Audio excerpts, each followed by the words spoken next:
Hello guys, welcome back to our show. This is Toy Friendly Unbox, where we feature the hottest toys in the market today. And syempre, new episode and new toy to unbox. Meron tayo ditong Godzilla Minus One art vignette. Ayan, tagal nating naantay ito kasi sa tingin ko sobrang gandang pan-display nito for your office and whatever, yung desk mo, working desk or whatever, pwede mo siyang i-display, and especially dun sa mga Godzilla fans out there, talagang special treat to para sa inyo. Again, before anything else, please like, comment, subscribe to our channel, and don't forget to hit that notification bell for announcements on the future unboxing episodes and other fun stuff. And also, please do visit our store page sa Facebook, www.facebook.com/toyfriendly. And siya nga pala, sa Shopee rin tayo. For those of you who still don't know, nasa Shopee tayo, shopee.ph/toyfriendly, and marami tayong discounts doon, maraming vouchers kayong pwedeng gamitin to avail of special prices on your favorite toys and action figures and other collectibles. So head on to shopee.ph/toyfriendly for great deals every day. So, ano pa yung antay natin? Buksan natin to. Excited na rin ako makita itong Godzilla Minus One. I'm a big fan of the movie. And hopefully magkaroon pa siya ng maraming sequels. And yun, buksan natin to. Here we go!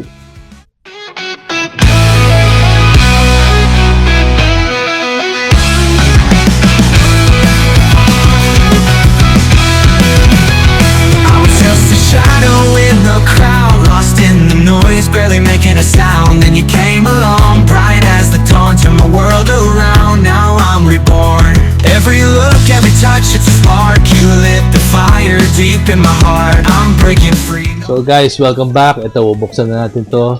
Pero before we open this box, tignan mo natin yung artwork dito sa box na to, yung packaging niya. Sobrang ganda. And yan, pag nakita nyo, ito yung front, kitang-kita yung image ni Godzilla dun sa movie na G-1, di ba? Sobrang hit ng movie na yon. Sabi nga nila, maliit lang yung budget, pero naitawid nila yung special effects. More on practical effects yata ginamit nila doon, rather than siguro minor CGI din, pero natawid nila yung movie. Maganda yun. So, hindi pa nakakapanood, panoorin nyo na. Sa Netflix pa yata siya or any streaming platform, basta hanapin nyo, Godzilla Minus One. And ito yung front, yung sa side, kita yung itsura niya, yung kung ano yung dito sa toy din mismo. Ito actually yung sa toy, or yung display natin. Ganda, di ba? Yung umaahon siya sa tubig. Ito yung isang eksena dun, yung umaahon siya sa tubig. And yan, exciting talaga yan. At ito yung top, another image of Godzilla, and of course sa likod yung mga credits, and yan, sa Bandai authenticity stickers and what have you. Ganun din sa ilalim niya, meron din mga para pag-reveal ng pagiging authentic itong item na to. Hindi siya bootleg. It's an authentic Bandai Namco and Bandai na product. So, yun. And buksan na natin. Gusto ko na rin makita yung itsura nito. Okay, guys. Again, pasensya na kung medyo natagalan tayo sa mga episodes. Masyado maraming ganap sa office So, ngayon lang ulit tayo nakaluwag-luwag para mag-unbox. So, yan. Ito makikita nyo pag urig yan. May mga QR code para doon sa additional info siguro sa product. And also doon sa company na gumawa. Marami pa tayo mga makikitang information pag i-scan natin QR codes na yan. Yun. So, ganda yung pagkakapackage sa kanya, secure na secure. So, ito guys, yung makikita nyo una, nandun sa pagbukas nyo. Ito yung item, naka-plastic siya, sealed. Ang i-attach mo lang yung additional part dito, yung sa tail. And yun, tignan natin, buksan na natin to. So ayan guys, sobrang detailed nito. Mamaya kukuha natin closer to, pero dito pa lang makikita nyo, wow!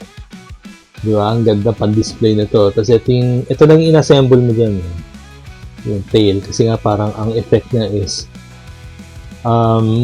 umaahon siya sa tubig. Parang isang eksena to din eh. One of the scenes sa Godzilla -1 movie, paahon siya sa tubig. One of the major scenes sa movie. Highly detailed talaga. Pag nakita nyo to up close, sobrang ganda guys. I suggest kung may stock pa, diba, bumili na kayo kasi ang ganda pan-display sa desk nito. So in a while, kukuha natin closer to, pero dito pala, kita nyo. So roughly, mga 10 inches to yung length niya. And then dito sa height niya, siguro mga sabihin natin 7 inches. Pag nakatayo. Kaya pag nakatayo. Pero mamaya, pakita pa natin. Iangat lang natin dito sa camera para makita nyo. Ang ganda. On model naman siya. On model siya. Maganda. Pati yung paint job niya. Pero ang impressive dito yung detail. So, I'll give you an up-close look. Kukuha natin yung camera at papakita natin ito para mas ma-admire nyo yung detail ni Godzilla -1. So guys, ito tayo up-close dito sa figure na to na Godzilla -1 art vignette. And sabi ko nga kanina, super detailed.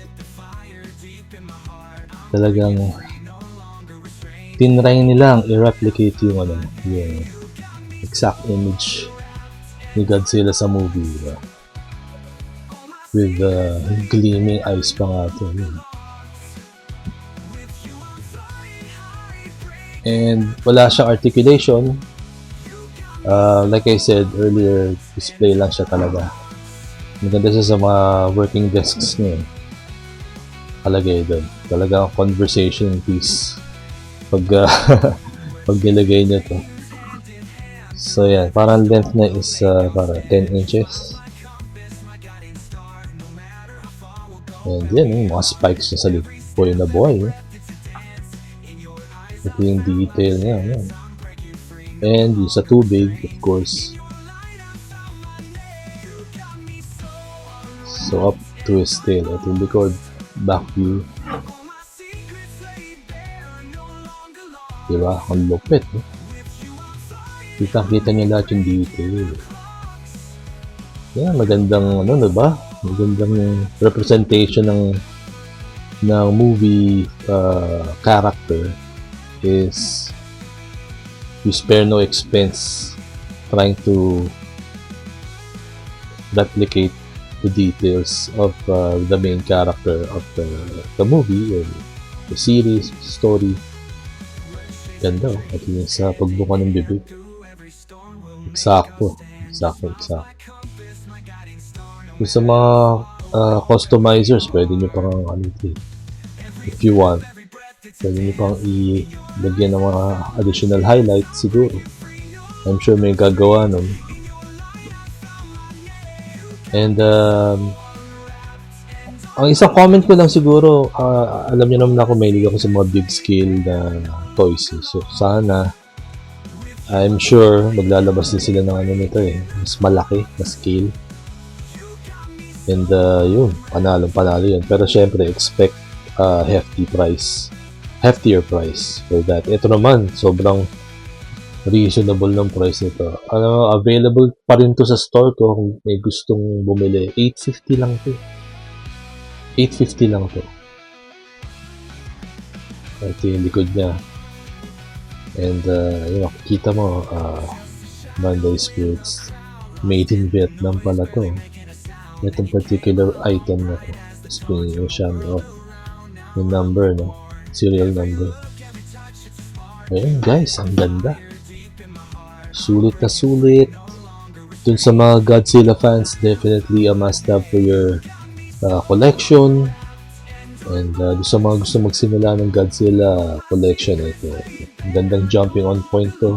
Especially Godzilla -1. Ito yung pinaka, para sa akin the most intense looking Godzilla of all time. Ito na yun, nadali na nila yung gusto nilang look for Godzilla. Ito. Para sa akin, ito yung the best looking Godzilla of all time. Godzilla -1 version. We'll go where we are. Every step, every breath, it's a dance. In your eyes, I found my chance. I'm breaking free, no longer restrained. In your light, I found my name. You got me so unwrapped and unboxed. All my secrets laid bare, no longer locked. With you, I'm flying high, breaking the clocks. You got me so unwrapped.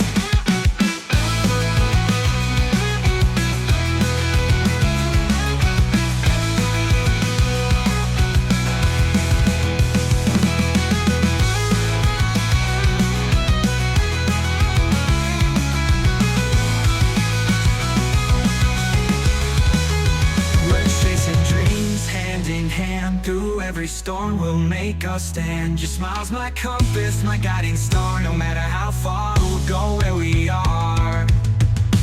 Every step, every breath, it's a dance. And that was our quick unboxing and review of Godzilla -1 art vignette display figure. Kita nyo naman, it's highly detailed and talagang sulit na sulit to, especially for Godzilla fans. Must have for your collection. And meron pa tayong mga stocks nito, marami-rami pa. So, get it while you still can. Maganda to, sulit. And yun. So again, thank you so much for watching. Please like, comment, subscribe to our channel, and don't forget to hit that notification bell for announcements on future unboxing episodes and other fun stuff. And also, if you want to buy toys like these, especially ito, Godzilla, bagong-bago, go to our Facebook page, www.facebook.com/toyfriendly, and also available din to sa Shopee store natin, and makakuha pa kayo ng discount din. Shopee.ph/toyfriendly. And again, thank you so much, and I'll see you in the next unboxing episode.